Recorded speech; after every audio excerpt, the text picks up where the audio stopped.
సందర్భం వచ్చింది కాబట్టి లక్ష్మి ఆంటీ సత్సంగం అంటే గుర్తొచ్చింది. కోయంబత్తూరులో ఉండే నాకు ఎప్పుడు సబ్జెక్ట్ దగ్గర త్రూ అవుట్ ఎప్పుడు కూడా అంటే భగవాన్ సబ్జెక్ట్కి డివియేట్ అయింది ఎప్పుడు లేదు నాకు తెలుసు. నాకు ఆంటీ పరిచయం కాడి నుంచి ఇంకా భగవాన్ అంటే అమితమైన ప్రేమ, అసలు ఎంత డీప్ అటాచ్మెంట్ అంటే అంత సబ్జెక్ట్లో ఆనందం కూడా. సో హూఎంఐ ఆవిడకి ఎంత ఇష్టం అంటే and of course that was her path కాబట్టి ఎఫిషియంట్ అట్ సత్సంగం కూడా ఎఫిషియెంట్గా చెప్పేవారు హూఎంఐ గురించి. అంటే ఆ స్థాయి మనం అందుకోలేము బికాస్ మనం ఇంకా బిగినర్స్ చిన్నపిల్లలు తెలియదు. ఏదో భక్తి అంటే నాన్నగారు he's sowing lot of love, unconditional love, ఆయన పట్ల అటాచ్మెంట్ ఆయన క్రియేట్ చేసుకుని ఆయన విడిచిపెట్టి ఉండలేనంత ప్రేమ. ఆయన బ్లెస్సింగ్ ఎప్పుడు ఇస్తారని ఎదురు చూసుకుంటాం. ఆయన అందరికీ పండు పండు పండు ఇస్తూ ఉంటారు కదా, నాకు ఎప్పుడు వస్తుంది పండు అని ఎదురు చూసుకుంటాం. అంటే పండు వస్తే ఏదో బ్లెస్ చేసినట్టు మనకి. ఆ పండు ఇవ్వకపోయినా చేసేది ఆయన వర్క్ అని అర్థం అయింది కాదు. ఇవ్వకుండా కూడా చేస్తారు అప్పుడప్పుడు కాదు, ఎప్పుడు వర్క్ ఇస్ కాన్స్టెంట్. మనకి పండు ఫిజికల్ గా ఇవ్వరు, అప్పుడప్పుడు కూడా కాదు, అంటే సో ఇలా సబ్జెక్ట్ చెప్పుకుంటుంటే నేను చిన్నప్పటి నుంచి వచ్చాను. ఆంటీ వాళ్ళందరూ కోయంబత్తూరు నాన్నగారు సన్నిధిలో ఉన్నాము. నాన్నగారు సబ్జెక్ట్ 6 to 8 hours చెప్పేవారు. మధ్యలో ఈ రెస్ట్ బ్రేక్ అంటే లంచ్ రెస్ట్ బ్రేక్ తప్ప త్రూఅవుట్ సబ్జెక్టే కదా నాన్నగారు ఎక్కడ ఉన్నా కూడా. నాన్నగారు సబ్జెక్ట్ అయిపోవడం మళ్ళీ సత్సంగమే. ఇంకా మనకి అసలు గ్యాప్ ఉండేది కాదు. మన బతుకు వెనక్కి తిరిగి చూస్తే వాట్ వీ డిడ్ అంటే నాన్నగారు ప్రెసెన్స్లో కూర్చున్నాం, సబ్జెక్ట్ చెప్పుకున్నాము, ఆనందంగా ఉన్నాము. ఇది ప్రాంతం ఎలా గడిచిందంటే ఈ ఎవర్ నోస్. అంటే holy company is the highest sadhana అని మనకి సాధనతో పని లేకుండా హోలీ కంపెనీలోనే మనం మ్యాన్ చేసి ఆ కర్తృత్వం తీసేసి ఆయన ఆ గ్లిమ్సెస్ అందజేస్తూ ఆ ప్రయాణం తేలిక చేసేసారు. సో ఈ హూఎంఐ సబ్జెక్ట్ చెప్పుకుంటారు. ఐ ఆల్సో స్టాండ్, కానీ నాకు యాజ్ యూ సెడ్ కదా హూఎంఐ కన్నా కూడా I love him so much.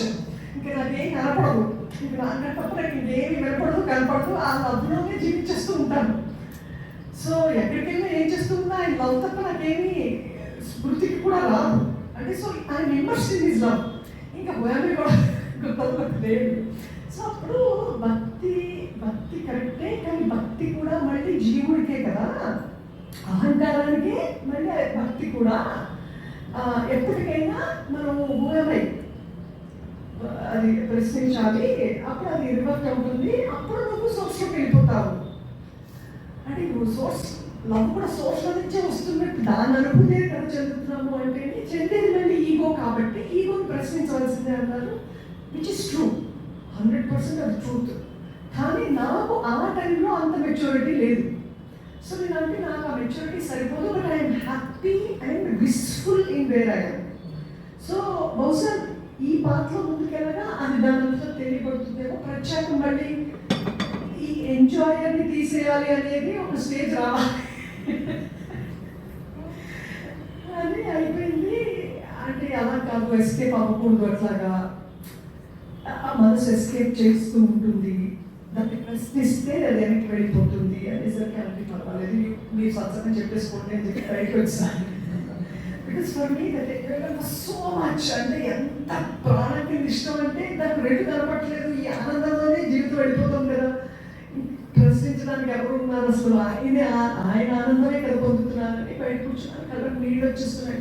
Maybe I'm so immature still. ఇంకా అంటే ఆంటీ చెప్పే నేను రిసీవ్ చేసుకోలేనంత ఇమ్మెచ్యూరిటీ ఉందా నాకు. Maybe I need to SIT and try to understand what she saying. ఎందుకు నాకు మనస్కరించట్లేదు, అది కూడా ఈగోనే కదా అని. ఆయన ఇంకొకటి అడిగారు, ఇప్పుడు ఒక ఇల్లు కాలిపోతుంది, మనందరూ ఇంట్లో ఉన్న ఇల్లు కాలిపోతుంది, ఇంట్లో నుంచి బయటికి వెళ్ళే ప్రయత్నం అందరం చేసుకుంటాం కదా, లేకపోతే నీ కూర్చొని కృష్ణ రామ అంటూ ఉంటావా. సో ప్రయత్నం ఏంటి అంటే నిన్ను ప్రశ్నించుకుంటే నువ్వు విడుదలైపోతావు. అప్పుడు నేను అన్నాను, అంటే ఒకవేళ నేను నిస్సహాయత అనుకోండి, నాకు ఎస్కేప్ అయ్యే రూట్ లేదు, నేను ఎస్కేప్ అవ్వలేను అనే నిస్సహాయత నాకు ఉంది. నేను రామకృష్ణ అనుకుంటే ఆయన భగవంతుడైతే ఆయన కాపాడుతాడు కదా, నా విశ్వాసం కరెక్ట్ అయ్యి రాముడిని నేను ఆశ్రయించి నిస్సహాయతగా ఉండి నేను పొందుతుంది కదా అన్నాను. చూస్తూ ఉండిపోయారు. సరే నేను కంటిన్యూ చేసుకోవడానికి బయటకు వచ్చాను. అప్పుడు కళ్ళకి నీళ్ళు కాదు, అవును నువ్వు రాముడివి కృష్ణుడివి అని నువ్వు ఎందుకు తాను పెట్టుకుంటున్నావు? నువ్వు గురువు సర్వసమర్థుడివి, నీ సమర్థత ముందు నేను నిస్సహాయరాన్ని. It is you who should do the work, I'm helpless. So నేను నీకు వదిలేసాను, నువ్వు చేయవా?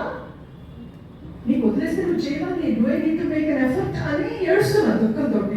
పక్కన తలుపు తీశారు. నేను ఇక్కడ ఆపోజిట్ గారు అనమాట. పక్కన తలుపు తీశారు. It was only 12:30. He suppose to make up 1:30 or 2 for tea. తీసి ఉషా లోపలికి రా నువ్వు అన్నారు. I was trying to my self, నాలో నేను ఏడుస్తున్నా, బయటకి ఏడవట్లేదు. అయితే ఆ డోర్ కూడా పూర్తిగా వేసలేదు, దగ్గర వేసి ఉందండి ఇటువైపు కూడా. అంటే నాన్నగారికి ఏర్పడకుండా మెల్లగా తలుపు దగ్గర వేసుకుని చెప్తున్నా. పక్కన తలుపు తెరిచి లోపలికి రమ్మనేసరికి ఇక్కడ కూడా వినిపించి అందరూ వచ్చారు. అందరూ మీ వెంటనే సార్ కూర్చోబెట్టి చెప్పారు రోడ్ని. అంటే డివోషన్కి ఆయన స్పందన లైవ్గా ప్రెజెంటేషన్ చేసేసారు. అంటే ఎంత క్లారిటీ ఇచ్చేవారు అంటే he would live the emotion. అంటే మనం ఎమోషన్ లివ్ చేయడం కాదు, ఆయన మన ఎమోషన్ లివ్ చేసేసేవారు. To showing that you and me are not different, నువ్వు అనుభవించేది నా ప్రేమే అనేది స్వచ్ఛంగా ఎగ్జాంపుల్తో సహా తెలియజేసేవారు లైవ్లో కూర్చోబెట్టి. గుంటూరులో నేను ఒక స్టోరీ చెప్తాను మీ అందరికీ. ఇప్పుడు గుంటూరులో ఒక డాక్టర్ ఉండేవాడు. ఆ డాక్టర్ పక్కన ఒక కాంపౌండర్ ఉండేవాడు. ప్రాక్టీస్ మొదలుపెట్టినప్పటి నుంచి కాంపౌండర్ కూడా క్వైట్ ఎక్స్పీరియన్స్డ్. సో డాక్టర్ పేషెంట్స్ని చూస్తూ ఉండేవాడు, పేషెంట్స్ ప్రిస్క్రిప్షన్లు తీసుకుని ఉండేవాడు. ఒకసారి డాక్టర్ ఊరు వెళ్ళాడు. ఆ రోజు ఊరు వెళ్ళినప్పుడు ఏమైందంటే, ఎలాగో ఎక్స్పీరియన్స్డే కదా, is quite experience about the medication that doctor is giving for very long time. So prescription తను రాసేయడం మొదలుపెట్టాడు. సో ఒక 4 రోజులు ప్రిస్క్రిప్షన్ రాసిస్తే కట్టుకోకి వచ్చినోడికి అదే మందు, తలకాయ నొప్పి వచ్చినోడికి అదే మందు, మోషన్స్ అయినోడికి అదే మందు అయితే కొంతమందికి పనిచేస్తుంది, కొంతమందికి తేడా కొట్టేస్తుంది. తర్వాత తేడా కొట్టినోడు అందరూ వచ్చి బాబు డాక్టర్ గారు మా మామ మందు పని చేయలేదండి, మాకు తేడా చేసేయండి అని అంత మందు పెట్టారు. అప్పుడు కాంపౌండ్ నుంచి ఎందుకు నువ్వు ప్రిస్క్రిప్షన్ ఇచ్చావు, నా కన్సెంట్తో ఇవ్వాలి కానీ నీ అంతకు ఇవ్వకూడదు కదా అని మందలించి అప్పుడు మందు మార్చి ఎవరికి ఏదో అవసరం అది ఇచ్చాక తగ్గిందమ్మా, ఇవన్నీ చాలా ప్రమాదమా అని చెప్పేసి వదలకుండా ఆయనకి లోపల కుదురలేదు. అంటే ఇప్పుడు see he was getting restless. అదే తెల్లగా ఉంటారు కదా, ఆ ఎమోషన్కి కందగడ్డగా అయిపోయి ఇదంతా కాదు. శంకరాచార్యుల వారి దగ్గర 4 శిష్యులు ఉండేవారమ్మా. 4 శిష్యుల్లో 3 మేధస్సు ఎక్కువ. ఒకరికి ఏంటంటే గురువు గారు సరిపోతారు, ఇంకేమక్కర్లేదు, వాడికి అంత మేధస్సు కూడా లేదు. ఆయన భక్తి తిప్పుకోవడం, ఆయన తిన్నారా పడుకున్నారా, ఆయన సౌకర్యం చూడడం ఇలా ఉండేవాడమ్మా. వాడికి అంత నాలెడ్జ్ లేదు, అంత అండర్స్టాండింగ్ కెపాసిటీ కూడా లేదు.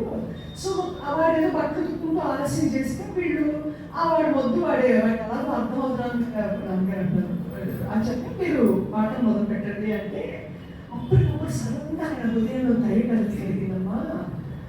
అంటే ఈయన తప్ప ఇంకేమీ అక్కర్లేదు ఆ శిష్యుడికి. మేధస్సు లేకపోయి ఉండొచ్చు కానీ తను అంటే గురువుతో తనకున్న దాదాపు ఎట్టిది అంటే తనకి ఇంకేం అక్కర్లేదు. అంతే ఒక్కసారి హృదయంలో ఆయన పట్ల దయ పొంగింది. అంతే ఇక్కడ దయ పొంగడం, అక్కడ విద్య అభ్యాసం అయిపోవడం ఒక్కసారి సైమల్టేనియస్గా జరిగిపోయింది అనడం నాకు లోపల నుంచి తొందరకుండా వచ్చేసి ఇంకా అసలు కుట్టిపేసి అలా చూస్తూ ఉండిపోయారనమాట. అంటే that instant he blessed with it. అంతే ఇంకా కట్టలు తరుపున ప్రవాహం కింద వచ్చేసి అనమాట. ఇంకా అసలు అంటే ఒళ్ళు స్వాధీనంలో లేదు, ఏం జరుగుతుందో నాకు తెలియదు. ఇంకా అది వచ్చి ఇంకా సరే అలా చూస్తూ ముందుకు వచ్చేసి అలా కళ్ళలో చూస్తూ ఉండిపోతే ఇంకా అలా దిగిపోయి అంటే that storm settles for after some time and then you go into a deep silence. ఇంకా అక్కడ ఇంకేం ఉండదు. ఆ స్టార్మ్ ఏంటో మళ్ళీ అది సబ్సైడ్ అయ్యి సైలెన్స్ ఏంటో ఇంకా అది I don't know how to express this. So ఆ సైలెన్స్ లోకి వెళ్ళిపోవడం అద్భుతంగా అయిపోయింది. తర్వాత ఆంటీ కూడా ఇచ్చేసారు. అంటే it was simultaneously teaching for both అయిపోయింది. కాసేపు తర్వాత అందరూ మొహాలు కట్టుకోండి అన్నారు. షాపింగ్కి వెళ్దాం, మొహాలు కట్టుకోండి అన్నారు.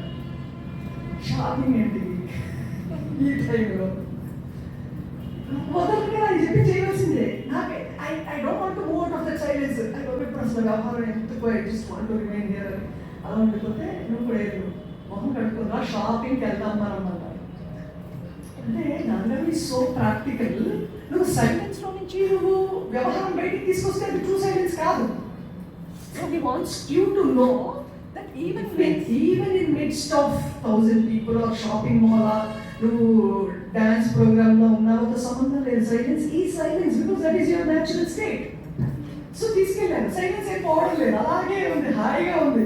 సరే మూవింగ్. ఓకే, ఇదంతా ఒక లీల కింద జరుగుతోంది. చైతన్యానికి చైతన్యంలో అన్నీ జరుగుతున్నది మాత్రమే అని అనుభూతి తెలుస్తోంది. So shop 3, 2, first floor, second floor, third floor, fourth floor వరకు వెళ్ళిన తర్వాత అన్ని ఊరికి విండో షాపింగ్ చేసేసి లాస్ట్లో ఒక చిన్న గిఫ్ట్ షాప్ అంటే ఇంతే ఉంటుంది, బాత్రూమ్ అంత ఉందేమో. ఆ షాప్లోకి వెళ్ళి మొత్తం అన్ని గమనించి చూసి కౌంటర్ దగ్గరికి వచ్చి ఇంతేరా. It was I think size of 1.5 inch. Love is a small word, but it consists of everything. అంటే లవ్ అనేది ఒక 2 అక్షరాల పదం, కానీ ఇందులోనే సమస్తము ఇమిడి ఉంది, పువ్వు పడింది.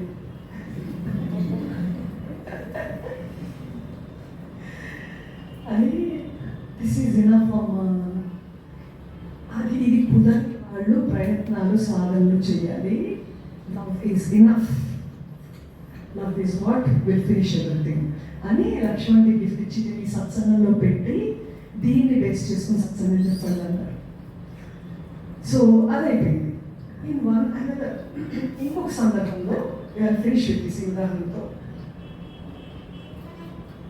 ఒక కాంటెక్స్ట్లో సత్సంగం చెప్పుకుంటూ ఇప్పుడు దేహం వచ్చేసింది. ఇప్పుడు నిజంగా దేహం అవసరం కాబట్టి దేహం వచ్చింది అంటే మనకి అహంకారం ఉండడం, అహంకారానికి దేహం వచ్చింది. దేహం వచ్చింది కాబట్టి మనం సాధన అనుకుంటున్నాము, మనసు నుంచి విడవడాలనుకుంటున్నాము, చైతన్య వస్తువును పొందాలనుకుంటున్నాము. ఈ తతంగం అంతా బికాస్ అజ్ఞానం వచ్చింది, అజ్ఞానంకు శరీరం వచ్చింది. సో వచ్చింది కాబట్టి ఇప్పుడు శరీరంలో ఒక పుండు వచ్చింది, పుండు వచ్చి అది పెద్దదయ్యి ఇన్ఫెక్షన్ అయ్యింది, మనం మందు వాడాలి. పైన ఆయింట్మెంట్ రాస్తే పెద్దదయ్యాక తగ్గదు ఇన్ఫెక్షన్ వచ్చాక, కాబట్టి అప్లై చేస్తాము, స్కిన్ మీద లోకల్గా అప్లై చేస్తాము, మందు మింగుతాము యాంటీబయాటిక్ టు ఇన్ఫెక్షన్ తీసేయడానికి. సో 2 విధాలుగా మనం ప్రయత్నం చేసినట్టుగా మనం సాధన చేసి మన జీవుల్లో నుంచి మనం విడుదల అయిపోవాలి అనేది సత్సంగం. సో ఇది అయిపోయింది. తర్వాత నాన్నగారు లేచిన తర్వాత కోయంబత్తూరులో మనం దయానంద ఆశ్రమానికి తీసుకెళ్తామన్నారు. సో యాక్చువల్గా అది విన్న తర్వాత ట్రూ కానీ శరీరం ఉన్నాక శరీరానికి అనారోగ్యం వచ్చి శరీరానికి పుండు వచ్చి పుండుకి మళ్ళీ ఇన్ఫెక్ట్ అయ్యి తర్వాత మందు వరకు if you go back body హెల్తీగా ఉంది. ఫారెన్ బాడీ ఎక్కడి నుంచి వచ్చింది? ఓకేనా? Inner analysis. బాడీ హెల్తీగా ఉంటే అసలు ఫారెన్ బాడీ ఎక్కడి నుంచి వచ్చింది? ఒకడవు నేను మాయ మొనరించవచ్చు వారు ఎవరు, ఇది నీ జాలం అరుణాచల అన్నారు కదా భగవాను అక్షరవర్ణాల్లో. ఉన్నది ఒక్కటే అయితే ఒకటిలో నుంచి వచ్చింది ఏది, వచ్చి మళ్ళీ వచ్చిందనే భావన వచ్చిన తర్వాత ఇది ఉందనుకున్నాక అది మళ్ళీ పొల్యూట్ అయ్యాక పొల్యూషన్ నుంచి బయటకు వద్దాం అనుకున్నాం. కానీ భగవాన్ ఏం చెప్పాడు? ఒకడో నిర్మాయం నుంచి వచ్చి వారు ఎవరు, ఇది నీ జాలం అరుణాచల అన్నావు కదా. అసలు 2 లేకపోతే ఉన్నది ఒకటే అయితే ఇన్ఫెక్షన్ ఎక్కడి నుంచి వస్తుంది అనే అనాలిసిస్లో తక్కువ లేకపోయి మళ్ళీ రివీల్ అయిపోయింది. Then I realised there is no format. అంటే ఆ అనాలిసిస్లో ఉండగా వెహికల్లో కూర్చోవడం ఇదంతా జరిగిపోయింది. అంటే మన థాట్ అవసరం లేదని కూడా చాలాసార్లు తెలిసేదండి. ప్రారంభంలో జరిగిపోతూ ఉంటుంది. మన సంకల్పాలు వికల్పాలు మన తలంతో సంబంధమే లేదు, దేహ ప్రారంభానికి జరిగిపోతూ ఉంటుంది. Because there were many times there is an analysis of this when I was not conscious of the body, but things would go on, work would go on. So వెహికల్లో కూర్చున్నాను, నేను ఎక్కడో 4th or 5th last seat ముందున్నాను, నాన్నగారేమో driver seat ముందు కూర్చొని ఉన్నాడు. ఒక్కసారి అలా గ్రీనరీ చూస్తూ ఉన్నది ఒకటే అయితే 2 లేదు కదా, 2 లేకపోవడం ఇస్ ది ట్రూత్ కదా అనగానే వన్నెస్లో ఉన్నాను. ఓ 2 లేదు అని జస్ట్ నాన్నగారు టక్కని ఇలా తిరిగి ఏంటి ఇది రావడం అనుకోవడం, నాన్నగారు వెనక్కి తిరగడం, నా వైపు చూసి అనడం కన్ఫర్మేషన్. ఓ దయానంద ఆశ్రమంకి వెళ్ళాను. దిగి ఇలా వెళ్ళండి ఫస్ట్ హాల్లో దక్షిణమూర్తి బొమ్మ రోహిణి. స్ట్రైట్ దక్షిణమూర్తి దగ్గరికి వెళ్ళిపోయాము. అది నాకు ఆయనకే సంబంధం అంటే రెండో వ్యక్తి తెలియదు కదా. వెళ్ళిపోయారు. అందరూ చుట్టూరు ఉన్నారు. నేను గంభీరమైన సైలెన్స్ రెండు లేదు. సో మెల్లగా అడుగు వేసుకుంటూ దూరంగానే ఉంటే దక్షిణామూర్తి మౌనంలో శిష్యులకి ట్రూత్ అందజేసేసాడు బోధ లేకుండా. అది అందజేసేసాడు, వాళ్ళు అందుకున్నారు. గురువు పని అయిపోయింది, శిష్యుల పని అయిపోయింది, ఉన్నది మౌనమే అని చెప్పి రెండో గంటకి తెలియకుండా చేసేస్తాడేంటమ్మా, అక్కడ ఉన్నోడికి తెలియకుండా ఎలా చేసేస్తాడమ్మా గురువు అంటే సర్వ సమర్థుడు సర్వసాక్షి. అసలు మనకి ఫెయిత్ కుదిరితే ఏమీ లేదు, ఇంక మనం అనుకునే ఈ ఇబ్బందులు తిప్పలు గొడవలు ఏమీ లేదు. దాంతో అనుసంధానం అంటే కంపార్ట్మెంట్లో ఇంజిన్ తగిలించుందా లేదా ఈజ్ ఇంపార్టెంట్. తగిలించుంటే యూఆర్ డన్.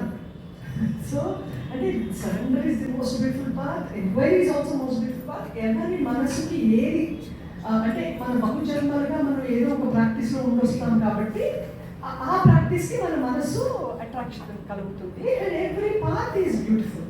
అల్టిమేట్లీ వీళ్ళు ఆల్రెడీ అదే ఎక్స్పీరియన్స్ వచ్చేస్తున్నాయి దాని వల్ల.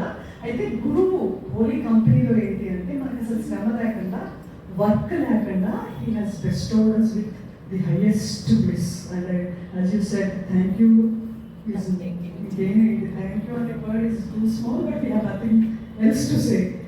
And also like satsang is like a part of sharing this grace. And we feel immensely grateful and every step Sandhya అంటే సంకల్పం అలా క్రియేట్ చేయడం. ఎవరికాడ ఆనందించుకుంటూ ఉండిపోవచ్చు, కానీ గురువు వర్క్కి సంఘం అవసరము. ఇది ఇంకా అందరికీ రీచ్ అయ్యి అందరూ సఫరింగ్ లేని స్టేట్కి వెళ్ళాలి, అందరూ ఆనందంగా ఉండాలి అని ఆయన చేసిన కృషిని కంటిన్యూ అవ్వడము, అందులో మనం భాగం అయి ఉండడం is such a beautiful thing. And Haimanti రోజు మీరు ఉండడం మాకు చాలా ఆనందం. Come from Palakollu. నాన్నగారి work daily satsang in the house for the past 35-40 years. ప్రతిరోజు అండ్ జ్ఞానానికి సర్టిఫికేట్ పొందొచ్చిందని అయిపోయింది. So always in the path, never deviating from it. Satsang daily not one day this kit except that travel to abroad పిల్లల దగ్గర తప్ప ఆపడం ఉండదు. జిన్నూరు రమణ క్షేత్రంలో రమణ భాస్కర్ ఎడిటర్స్ వాడు అంకుల్ వాటి వీడియో. సో ఆల్వేస్ ఇన్ నాన్నగారుస్ వర్క్. సో మీరు ఈరోజు ఎక్కడ ఉండడం కూడా such a beautiful gift of నాన్నగారు. సో ఇలా మనందరం ఆయన అనుగ్రహంలో క్యారియర్ అవుతుంది. Instead of ending with singing, we'll wrap up with another 2 minutes of silence. Yeah? అందరూ కళ్ళు మూసుకొని ఒక 2 minutes సైలెంట్ గా కూర్చొని పాట పాడేట రమణ పాడతారు, అది పాడేసాక will be in silence for some time.